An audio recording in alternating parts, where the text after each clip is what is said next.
Okay, येतोय माझा आवाज सर्वांना? शुभ संध्याकाळी. बरोबर आहे, सर्वांना येतोय? If you are audible to me, please raise your hand and give me some sort of indication. Okay, thank you. Thank you. Okay okay, yes, concentrate on lecture. Okay, we have already studied the elasticity. ठीक आहे, the introduction of elasticity. तर elasticity मध्ये सगळ्यात main आपण काय शिकलो होतो माहितीये का? काल काय शिकलो होतो? तर हे बघा, ज्या आपण काय शिकलो होतो, तर या या गोष्टी शिकलो होतो. कुठली गोष्ट? तर सगळ्यात महत्वाची, की एखादी बॉडी इलॅस्टिक आहे किंवा नाहीये, ती कशी ओळखणार? तर तिच्यात रिस्टोरिंग फोर्स आहे की नाही याच्यावरून. बरोबर आहे, प्लास्टिक बॉडी मध्ये रिस्टोरिंग फोर्स नसतो. बरोबर आहे, ठीक आहे. नंतर आपण आलो कुठपर्यंत? स्ट्रेस आणि स्ट्रेन. तर एक लक्षात घ्या, ही स्ट्रेस म्हणजेच काय? स्ट्रेस म्हणजेच प्रेशर. आपण म्हणतो ना स्ट्रेस आलाय डोक्याला म्हणून, बरोबर. प्रेशर म्हणजेच काय रे? तरी स्ट्रेस, कुठलाही स्ट्रेस असो, त्याचा एकच फॉर्म्युला, आणि तो पण कोणता आहे? F/A. म्हणजे काय? Force per unit area. मात्र स्ट्रेनचा मग याचं काय रे? न्यूटन पर मीटर स्क्वेअर. आणि स्ट्रेन म्हणजे काय? तर आणि स्ट्रेन म्हणजे काय? तर तुम्हाला लक्षात येत असेल, स्ट्रेन म्हणजे काय? Change in dimension divided by original dimension. तर चेंज कशामुळे होतात ते डायमेन्शन? तर डिफॉर्मिंग फोर्स लावल्यामुळे. डिफॉर्मिंग फोर्स कोण लावतो? तर एक्सटर्नल फोर्स येतो. आणि जे बॉडीमध्ये फोर्स आहे त्याला म्हणायचं इंटरनल फोर्स. आणि तो काय तो काय? Restoring force. ठीक आहे. तर स्ट्रेन म्हणजे काय? Change in dimension. इथं मी इथं बघा, इथं सिंपल लिहितो see, change in dimension divided by original dimension. Change in dimension divided by original dimension. Then आता बघा, it is the ratio of same quantity ना, त्याच्यामुळे मग सेम क्वांटिटीचा जर रेशो असेल तर मग 100% याला काय नाही? युनिट अँड डायमेन्शन नाही. मात्र स्ट्रेसला काय आहे? युनिट पण आहे, डायमेन्शन. युनिट काय? Force divided by area. आणि त्याच्यानुसार आपण काय करू शकतो? त्याचे डायमेन्शन काढू शकतो. ठीक आहे. त्याच्यानंतर एक वेगळा भाग काय पाहिला आपण? बघा बरं, काय पाहिला वेगळा भाग आपण? की यस, एखाद्या ह्याच्यामध्ये काय काय चेंज होऊ शकते रे? एखाद्याची काय चेंज होऊ शकते? एक मिनिट. एखाद्याची काय चेंज होऊ शकते? तर तुम्ही म्हणाल एखाद्याची लेंथ चेंज होऊ शकते. कधी कोणता लेंथ? कशाची? रबरची लेंथ चेंज होते. रबरची काय चेंज होते? लेंथ. नंतर व्हॉल्यूम कोणाचं चेंज होत आहे? बलूनचं. नंतर शियर, शेप किंवा साईज किंवा अँगल. थिटा मी लिहू का? थिटा. यस, थिटा जर लिहिलं मी, तर याचं काय चेंज व्हायलंय? शियर. आता काय करायचं? कुठल्याही गोष्टीमध्ये नंबर एक काय? लेंथ चेंज होऊ शकते, व्हॉल्यूम आणि थिटा. लेंथ चेंज झाली तर त्याला म्हणायचं लॉन्जिट्युडिनल, याला व्हॉल्यूमेट्रिक. आणि याला मात्र तिसरा शब्द आहे, तो वेगळा शब्द, आणि त्याला काय म्हणायचं? शियर. त्याला काय म्हणायचं मित्रांनो? शियर. फाईन. तर काय आले? आता स्ट्रेसचा पहिला प्रकार काय आला? तर लॉन्जिट्युडिनल स्ट्रेस. परत काय? Volumetric stress. आणि शेवटी काय? Shear stress. सगळ्यांचा फॉर्म्युला F/A. नंतर बघा, स्ट्रेनचा काय होता रे? स्ट्रेन काय? लॉन्जिट्युडिनल स्ट्रेन, परत व्हॉल्यूमेट्रिक स्ट्रेन, आणि शेवटी काय? Shear strain. मग आता change in length divided by original लेंथला मी काय लिहिलं? चेंज इन लेंथ काय लिहिलं मी? Delta L divided by L. Change in length divided by original length. याला काय लिहू? तर तुम्ही म्हणाल की सर याला काय लिहायचं? Delta V divided by original V. Okay. Shear, shear मात्र काय रे? शियर मात्र changing angle divided by original angle असं लिहायचं नाही. तर थिटा येतो. आणि थिटा आपण कालच्या डायग्राम मध्ये मी काढून दाखवलं होतं. काय आला होता रे? डिस्प्लेसमेंट, लॅटरल डिस्प्लेसमेंट बाजूचा, delta X divided by height H. Divided by height H. These are, म्हणजे आपण कालच्या पूर्ण लेक्चर मध्ये हा एवढा 5 मिनिटाचा आपण भाग पाहिला. ठीक आहे, कळालं? ठीक आहे, कळालं? काही प्रॉब्लेम नाहीये? हा, चला मग आता बघा आपण. ओके, प्रॉब्लेम नाही काही? ठीक आहे. मग आता आपण कशावर आलो? हुक्स वर आलो. आपण कशावर? Hooke's law. Let's see where is Hooke's law. बघा इथं काय रे? हे बघा, हे सगळं काय? हे तुम्हाला काय हे बघा, ही त्याची इनिशियल लेंथ. मग हे स्ट्रेस अप्लाय केल्यावर काय व्हायला? चेंज इन लेंथ व्हायला. डिफॉर्मिंग फोर्स बघा बरं इकडं आहे, म्हणून मग इथं काय? रिजिड सपोर्ट आहे. अशा पद्धतीचं इथं काय जे आपण सांगितलंय तेच आहे फॉर्म. शियर स्ट्रेसची बघा, X divided by L, lateral divided by L. मी इथं एच घेतलंय, हाईट काय घेतल्या? इथं एल घेतली आणि एच घेतल्या. एक्स डिवायडेड बाय किंवा डेल्टा एक्स घेतलं होतं. ठीक आहे, काही टेन्शन नाही. टँजेन्शियल किंवा मग शिअरिंग म्हणायचं. याला पण काय म्हणायचं रे? टँजेन्शियल. काय म्हणायचं याला? टँजेन्शियल. नाव next. Hooke's law. Yes, Hooke's law मध्ये यस अजून काय पाहिलं होतं हुक्स लॉ मध्ये? हे बघा, येस काय within elastic limit stress is directly proportional to strain. Stress आणि स्ट्रेन काय असते डायरेक्टली प्रोपोर्शनल. डायरेक्टली प्रोपोर्शनल जर काढलं तर काय येते रे बघा इथं कॉन्स्टंटला ई लिहिलं ई काय लिहिलंय ई म्हणून मग ई इज इक्वल टू काय येईल मग स्ट्रेस डिवायडेड बाय स्ट्रेन. या ई ला मी किती नावं सांगितले होते तीन. किती नाव सांगितले होते मी तीन. कोणते नावं सांगितले होते तर पहिला आहे हुक्स कॉन्स्टंट. काय हुक्स कॉन्स्टंट. दुसरा काय मॉड्युलस ऑफ इलास्टिसिटी जो इथं लिहिलेला आहे. हे बघा काय लिहिलंय बघा इथं मॉड्युलस ऑफ इलास्टिसिटी. आणि तिसरं महत्वाचं नाव होतं कोएफिशियंट ऑफ इलास्टिसिटी. ओके तर मग मला सांगा व्हॉट मग आता इथपर्यंत होतो बघा आपण काय म्हणलं होतं काय मॉड्युलस ऑफ इलास्टिसिटीचा फॉर्म्युला काय it is the ratio of stress to strain. It is no doubt it is the ratio of stress to strain. असं जर असेल तर मात्र मग काय what is the unit for काय मॉड्युलस ऑफ इलास्टिसिटी. हा क्वेश्चन 2 वेळेस आलाय बघा. What is the unit for modulus of elasticity. तर मित्रांनो मॉड्युलस ऑफ इलास्टिसिटी म्हणजे काय स्ट्रेस डिवायडेड बाय स्ट्रेन. या स्ट्रेसला स्पॉटलाइट घेतोय बघा मी. हा जो स्ट्रेस आहे हा स्ट्रेस याला काय युनिट काय न्यूटन पर मीटर स्क्वेअर. मात्र स्ट्रेनला युनिट काय रे तर तुम्ही म्हणा नो युनिट. म्हणजे याला जर नाही म्हणजे जे युनिट स्ट्रेसचं आहे तेच युनिट मॉड्युलस ऑफ इलास्टिसिटीचं आहे.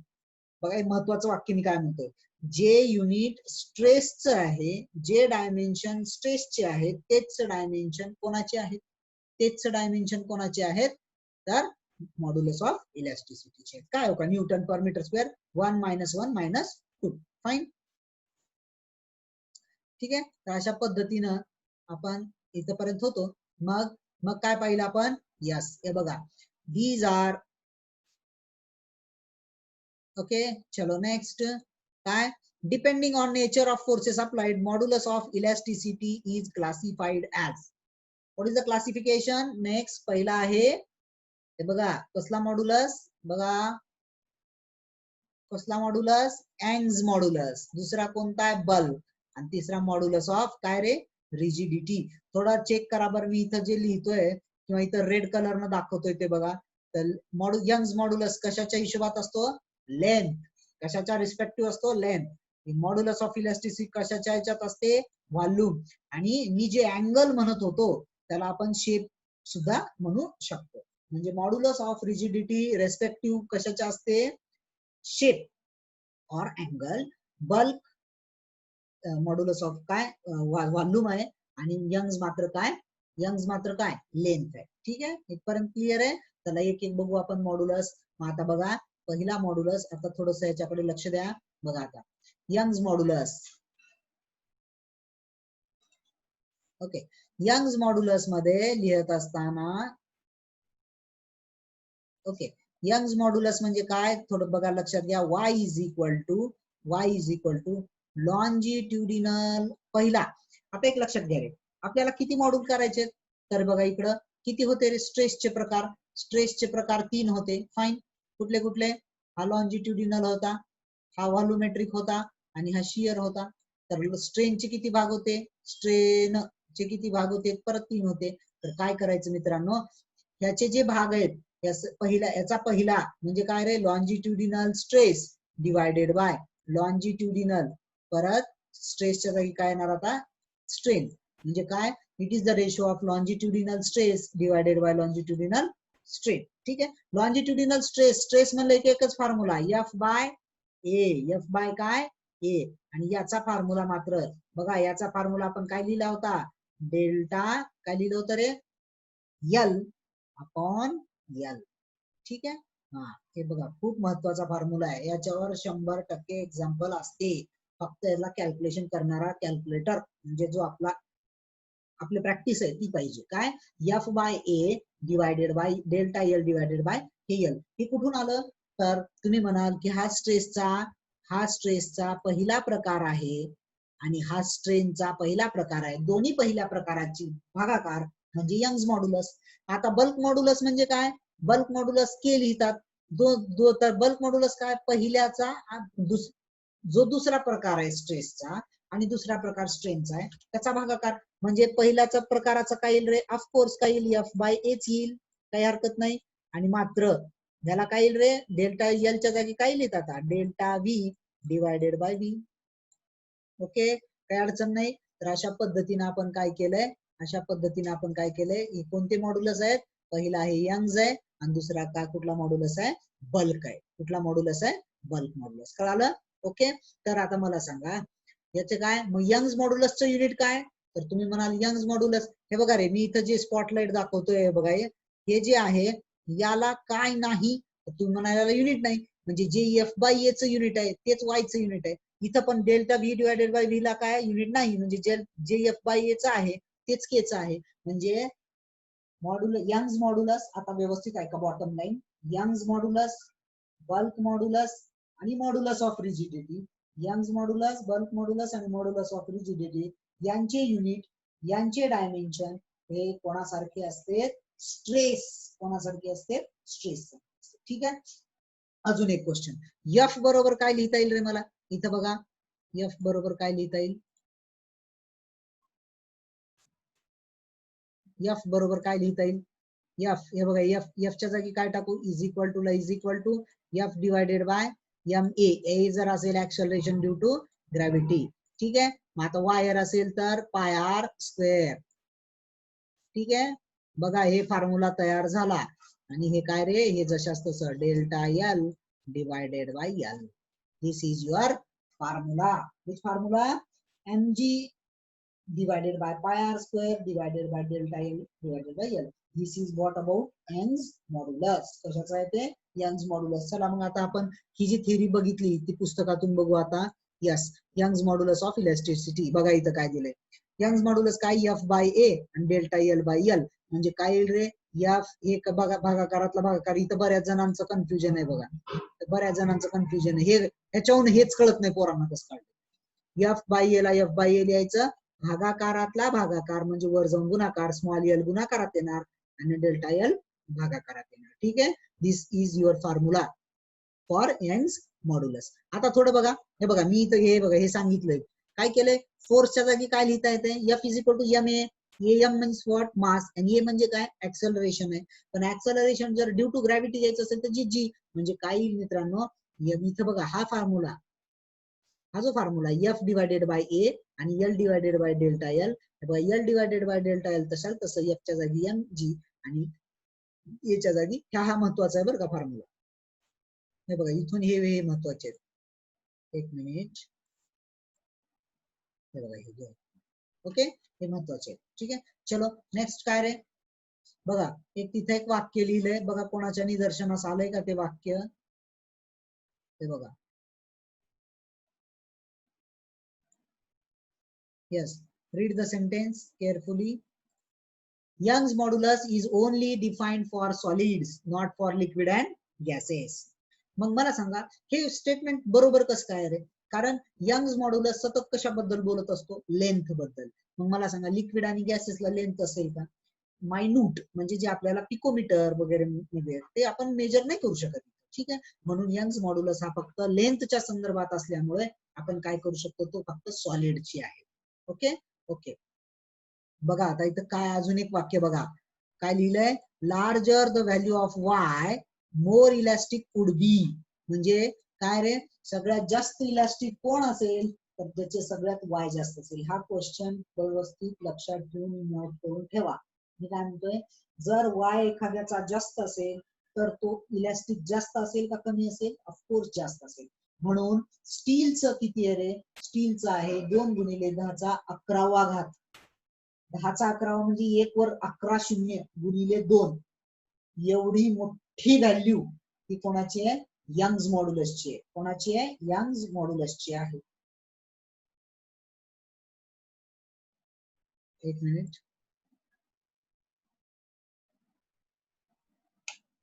एवढी मोठी व्हॅल्यू कोणाची आहे,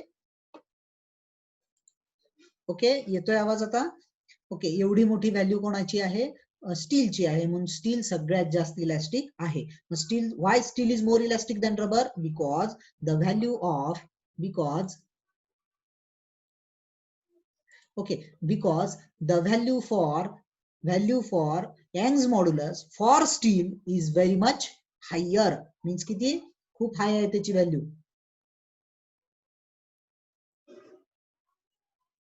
ओके चलो नेक्स्ट. ओके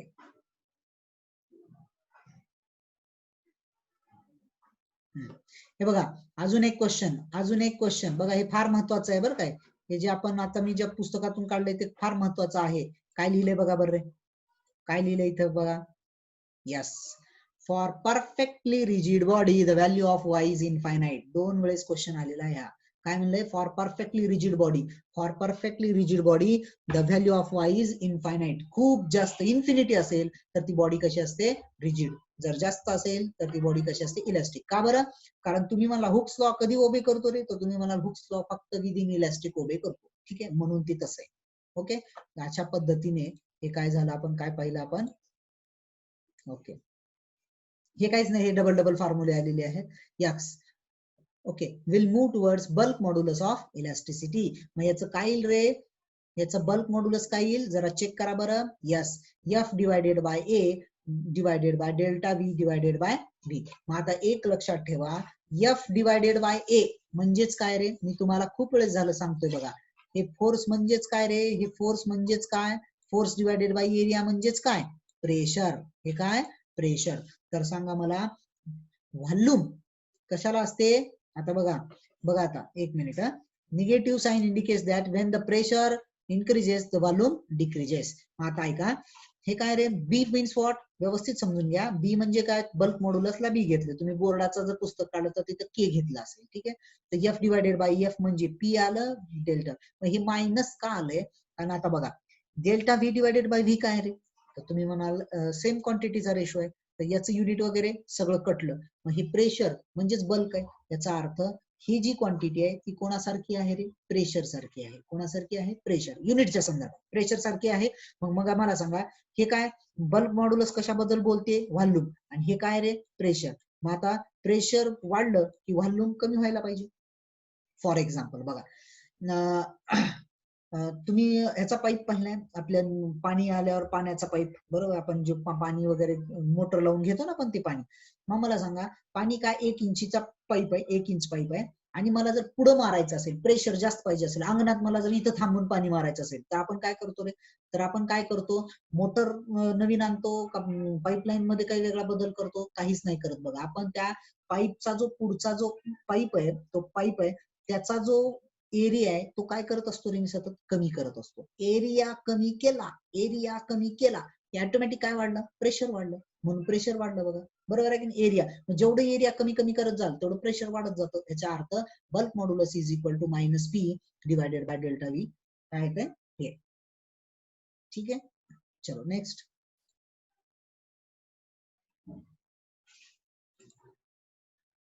ओके, बघा ह्याच्यातला जे महत्वाचा आहे तोच भाग आहे. ओके, काही गरज नाही. यस, व्हॉट इज महत्वाचा, कॉम्प्रेसिबिलिटी. हा क्वेश्चन सतत बोर्डाच्या पण एमसीक्यू मध्ये येत होता. कॉम्प्रेसिबिलिटी म्हणजे काय, तर कॉम्प्रेसिबिलिटी म्हणजे काय मित्रांनो, इनव्हर्स ऑफ काय, बल्क मॉड्युलस. इनव्हर्स किंवा रेसिप्रोकल ऑफ बल्क मॉड्युलस. आता रेसिप्रोकल म्हणजे काय रे, 1/. इथं ठीक आहे, लेट चेक करा बरोबर आहे का. Compressibility is equal to 1/b. 1/b. 1/b म्हणजे काय रे, 1 बल्क मॉड्युलस. म्हणून ह्याला जर 1 केलं, जे तुमचा फॉर्म्युला आलाय, तर तिथं काय लिहिलं. मग आता एसचा युनिट सुद्धा काय आलं, न्यूटन पर मीटर स्क्वेअर म्हणत होतो, तर तिथं काय आलं मग, पर न्यूटन मीटर स्क्वेअर येईल. ठीक आहे, तर डायमेन्शन उलटे येतील. The modulus for, okay okay, he theory तुम्ही वाचू शकता. ठीक आहे, हा हे बघा, इथलं हे स्टेटमेंट वाचा, इथले स्टेटमेंट वाचा. Yes, solids are least compressible while gases are most compressible. बरोबरच आहे, जेवढं गॅस कॉम्प्रेस करता येतं तेवढं सॉलिड करता येतं का, नाही. म्हणजे सॉलिडची कॉम्प्रेसिबिलिटी, ऐका व्यवस्थित आता, सॉलिडची कॉम्प्रेसिबिलिटी कमी म्हणजे सॉलिडचा बल्क मॉड्युलस कसा, जास्त. सॉलिडचा बल्क मॉड्युलस जास्त. ठीक आहे, आणि काय, कॉम्प्रेसिबिलिटी गॅसेसची जास्त आहे म्हणजे बल्क मॉड्युलस गॅसेसचा कमी. बल्क मॉड्युलस गॅसेसचा कमी, हे आलेला क्वेश्चन आहे. ठीक आहे, चलो नेक्स्ट. आता कोणता राहिलाय रे, हे काय, हे जे आहेत ना, हे एक्झाम्पल, एक्झाम्पल ह्याच्यावरच सॉल्व्ह केलेले आहेत बघा ना आता. What will be the decrease in volume of 100 centimetre cube of water, pressure दिलेला आहे, कॉम्प्रेसिबिलिटी काढली आहे, बरोबर आहे. इथं काय हे इथलेच फॉर्म्युले डबल डबल वापरून हे एक्झाम्पल दिलेलं आहे. चलो next. Okay, will move towards modulus of rigidity. तर मॉड्युलस ऑफ रिजिडिटी म्हणजे काय मित्रांनो? मग यस, मॉड्युलस ऑफ रिजिडिटी लक्षात घ्या.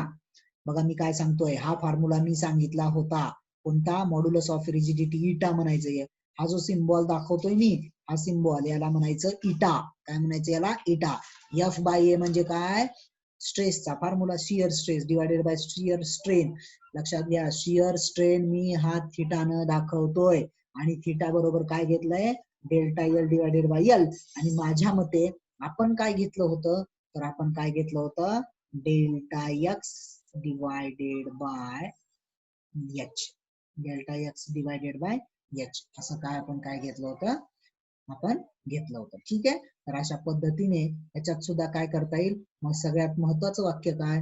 मॉड्युलस ऑफ रिजिडिटी असेल, बल्क मॉड्युलस असेल, यंग्स मॉड्युलस असेल, सगळ्यांचे सगळ्यांचे एसआय युनिट आणि डायमेन्शन सारखे आहेत. आणि ते कोणासारखे आहेत? तर ते स्ट्रेन सारखे आहेत. कोणासारखे आहेत? स्ट्रेन सारखे. ठीक आहे. चलो विल मूव नेक्स्ट.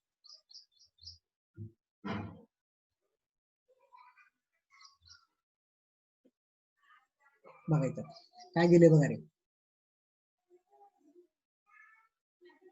काय दिले बघा. हे छोटे छोटे क्वेश्चन तुम्ही वाचायचे बरं का आता नंतर. जनरली रिस्पॉन्स हे बघा काय ते, यंग्स मॉड्युलसच्या 3 पट कमी नेहमी, जनरली बरं का, इथं अप्रॉक्सिमेटचं चिन्ह पण दिसतंय. यंग्स मॉड्युलस पेक्षा 3 पट कमी हा काय असतो?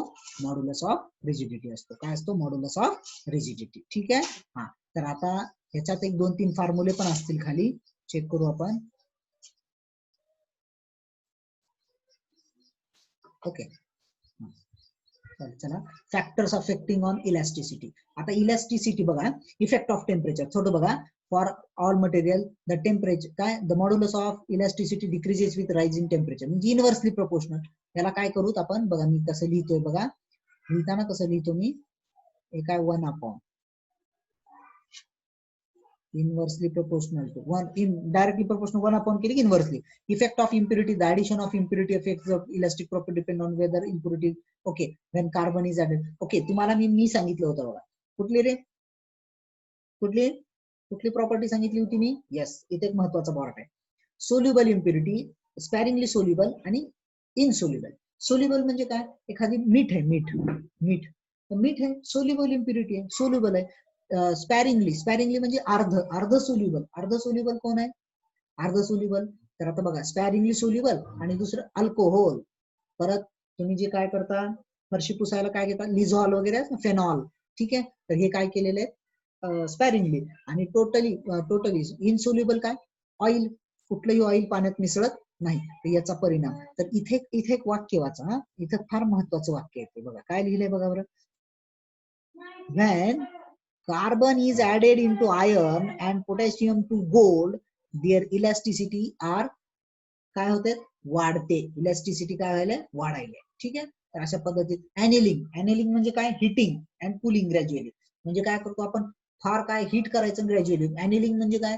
तुम्ही जर आपण पाहिलं की ते आपल्याला काय केले जाते, रस्त्याच्या कडेला लोक असतात बघा, ती काय केले जाते, तिथं भाता असतो आणि त्या कशाला गरम केले जातात? ते स्टील मटेरियल, कुठले फेरसचा रॉड जो आहे, लोखंडाची सळई गरम करतात आणि मग काय एनेलिंग म्हणायचं त्याला प्रोसेसला. Annealing. Hammering and rolling. By hammering, rolling, crystal grain breakup and smaller, hence the elasticity of material increases. इथे इलॅस्टिसिटी वाढते. इथं सुद्धा काय होते? Elasticity of material decrease. ह्याच्यानं डिक्रीज होते. बघा एक मिनिट. हा, ह्याच्यानं काय व्हायले रे? ह्याच्यानं इलॅस्टिसिटी वाढायली आहे. ह्याच्यानं काय व्हायले? कमी व्हायले. आणि इम्प्युरिटी मध्ये मात्र त्या प्रकारावर आहे. हे बघा मी दोन्ही दाखवतो. इम्प्युरिटीवर काय काय कधी वाढते, कधी काय होते, कधी वाढते इम्प्युरिटी आणि कधी होते कमी होते. It depends on the type of impurity added. ठीक आहे.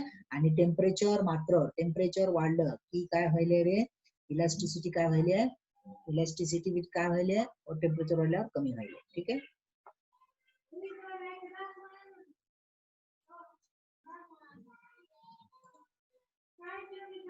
ठीक आहे. चलो नेक्स्ट, पॉइझन्स रेशो. एक गोष्ट लक्षात आली बघा, पॉइझन्स हे फार महत्वाचं आहे. बघा हे 3 फॉर्म्युले आणि हा पॉइझनचा आणि आपल्याला अजून एक फॉर्म्युला आहे, बस एवढंच आहे याच्यात. पॉइझन्सचा रेशो जर तुम्ही एक लक्षात घेतलं, आता बघा मला जर कोणी रबराचा बँड दिलाय, आणि मला काय म्हणलं इकडून इकडून ओढा, मी ओढतोय. आता पहिल्यांदा सांगा बरं, तुम्हाला जेव्हा मी असं ओढत असतो तेव्हा तुम्हाला काय वाटतं माहितीये का? जेव्हा मी ओढत असतो तेव्हा तुम्ही म्हणत असता की हे जे ओढतायत सर लांबी वाढते. काय वाढते? लांबी. परंतु ही कुठून बघताय तुम्ही? असं हा जो ह्याला म्हणायचं असं फ्रंट व्ह्यू न लांबी वाढलेली दिसते.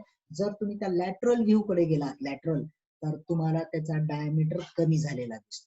काय झालेला दिसतो? बघा तुम्ही रबर घ्या, थोडं जाड रबर घ्यायचं आणि त्याला आपण स्ट्रेच करायचं, तर बघायचं रबराचा हळूहळू डायमीटर, बरं का, डायमीटर, लेंथ म्हणत नाही मी, डायमीटर काय व्हायलाय? कमी व्हायलाय. तर लक्षात ठेवायचं कधी पण. हे बघा इथं लिहिलेलं पण आहे, हे बघा इथं काय लिहिलेलं आहे बघा, मी जे दाखवतोय. लेंथ कशाहून कशी आले रे? लेंथ तर वाढली, मी जे म्हणतोय लेंथ वाढली की काय व्हायले माहितीये का? डायमीटर काय व्हायले? डिक्रीज व्हायले. आहे का नाही? डायमीटर काय व्हायले? डिक्रीज व्हायले. तर याच्यावरून लॅटरल म्हणजे बाजूचा, फ्रंट म्हणजे समोरचा, लॅटरल हा शब्द काय रे? सगळ्यात महत्वाचा असायचं काय? लॅटरल शब्द आहे. पॉइझन ओळखलं की काय, कशात लांबीमध्ये बदल व्हायलाय, पण त्याच वेळेस डायमीटर मध्ये काय व्हायलाय? कमी व्हायलंय ते. आणि म्हणून आपण इकडे आलो. बघा बरं काय लिहिलाय फॉर्म्युला, चला 2 मिनिटात फॉर्म्युला चेक करा. Lateral strain divided by longitudinal strain. Lateral strain negative काय आलं? कमी व्हायला ते. म्हणून पॉइझन्स रेशोला हे काय म्हणायचं? सिग्मा. काय म्हणायचं? Sigma is equal to what? Lateral strain divided by longitudinal. Lateral म्हणजे बाजूचा म्हणल्यावर, बाजूचा 100% म्हणल्यावर काय येते? डायमीटरच येते. आणि लॉन्जिट्युडिनल म्हणलं की लेंथ येते. एवढं तर कळतं. लॅटरल म्हणले की बाजूचा म्हणले की डायमीटर, आणि लॉन्जिट्युड म्हणजे, आणि हे याचं जर आपण डिवायडेशन केलं तर हा महत्वाचा फॉर्म्युला आपल्याला मिळून जाईल. हा जो महत्वाचा फॉर्म्युला आहे याच्यावर लक्षात ठेवा, आपल्याला प्रॉब्लेम सीईटी ला असेल, नीटला असेल, या चॅप्टरवर आला किंवा येणारच आहे, तर फक्त 2 फॉर्म्युले आहेत. एक Young's modulus with combination with Poisson's ratio. ठीक आहे, तर हा काय आहे? Young's modulus with Poisson's ratio. आता यंग्स मॉड्युलस तर आपण पाहिलाय, आता आपण काय पाहिला? Poisson's ratio. आता तुम्हाला काय करायचंय? तर आता तुम्हाला हे जे आहेत बघा, हे फॉर्म्युले, एवढं काही पाठ करायची गरज नाही. हे बघा हे किती येत रे? द रिलेशन बिटवीन, हे काय? वाय म्हणजे यंग्स मॉड्युलस, बी म्हणजे काय? बल्क मॉड्युलस, इटा म्हणजे काय? येस, इटा म्हणजे मॉड्युलस ऑफ रिजिडिटी, आणि सिग्मा म्हणजे काय? पॉइझन्स रेशो. यांच्यातलं रिलेशन. तर नेहमी हे बघा, सीईटी ला जो किंवा नीटला एक वेळेस आलेला क्वेश्चन, तर हा क्वेश्चन आला होता. द रिलेशन 4 पर्याय दिलते त्याच्यातला. तर एक लक्षात ठेवा, आपण मॉड्युलस कसे शिकलो रे? बघा माझ्याकडून हिंट, आता एकच मिनिट फक्त लक्ष द्या. बघा आपण मी काय शिकलो? मॉड्युलस ऑफ काय शिकलो? पहिल्यांदा वाय शिकलो आपण. पहिल्यांदा काय शिकलो? इथं बघा स्क्रीनवर पहिल्यांदा वाय शिकलो. मॉड्युलस इलास्टिक काय? Young's modulus. पुन्हा बी म्हणजे कोणता मॉड्युलस पाहिला आपण? Bulk modulus. इटा म्हणजे काय? Modulus of rigidity. म्हणजे हे क्रमानं पाहिलेत ना, 1 2 3. तर त्याच्या वरचा जे आहे ते आपल्याला लक्षात ठेवायचे 913. काय लक्षात ठेवायचे? हा महत्वाचा बरं का. हे बाकीचे तुम्ही नाही केले तरी चालते ना. पॉइझन्स रेशो इतकं पण अवघड नाही येणार, 100% नाही येणार. ठीक आहे, म्हणजे काय? 9 आपल्याला लिहिता येईल. 1 डिवायडेड बाय वाय लिहायचं, 1 divided by B plus 1 divided by eta, आणि वर 1 to 1 च्या जागी आपण 913 टाकायचं. हा महत्वाचा आहे. हा तेवढा फॉर्म्युला बघा. आता उद्या आपल्याला काय करायचं माहितीये का? उद्या 10-15 मिनिटात थेरी संपून जाते बघा. स्ट्रेस स्ट्रेन कर्व एक बघायचे, आणि याचा टेम्परेचरचा परिणाम एक बघायचे. ठीक आहे, टेम्परेचरचा परिणाम बघायचे. ठीक आहे, काय हरकत नाही. हे बघा थर्मल स्ट्रेस एक बघा. थर्मल स्ट्रेस म्हणजे कशाचा परिणाम? टेम्परेचरचा. ठीक आहे, अशा पद्धतीने आपण इथं थांबू. उद्या हे संपत. अर्ध्या लेक्चर मध्ये उद्या थेरी, अर्ध्या लेक्चर मध्ये प्रॉब्लेम. ठीक आहे, काय अडचण नाही. महेश काय अडचण नाही? Okay. Balaji, Supriya, Nikita Sangle, okay.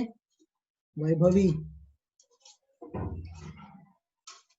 Okay. See you tomorrow. काय अडचण नाही? चॅट बॉक्स ठीक आहे सर. ओके.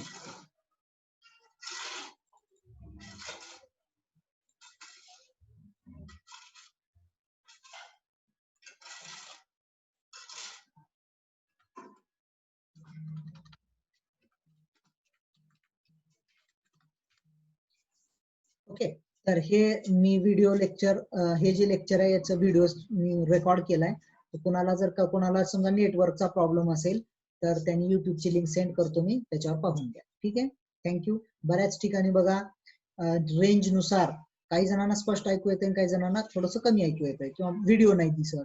तर याचा सगळ्याचा इम्पॅक्ट काय, हा नेटवर्क प्रॉब्लेम, बँडविड्थ. ठीक आहे, चलो, काही अडचण नाही. Thank you Mahesh. Okay, see you tomorrow. Thank you. Thank you Saurav.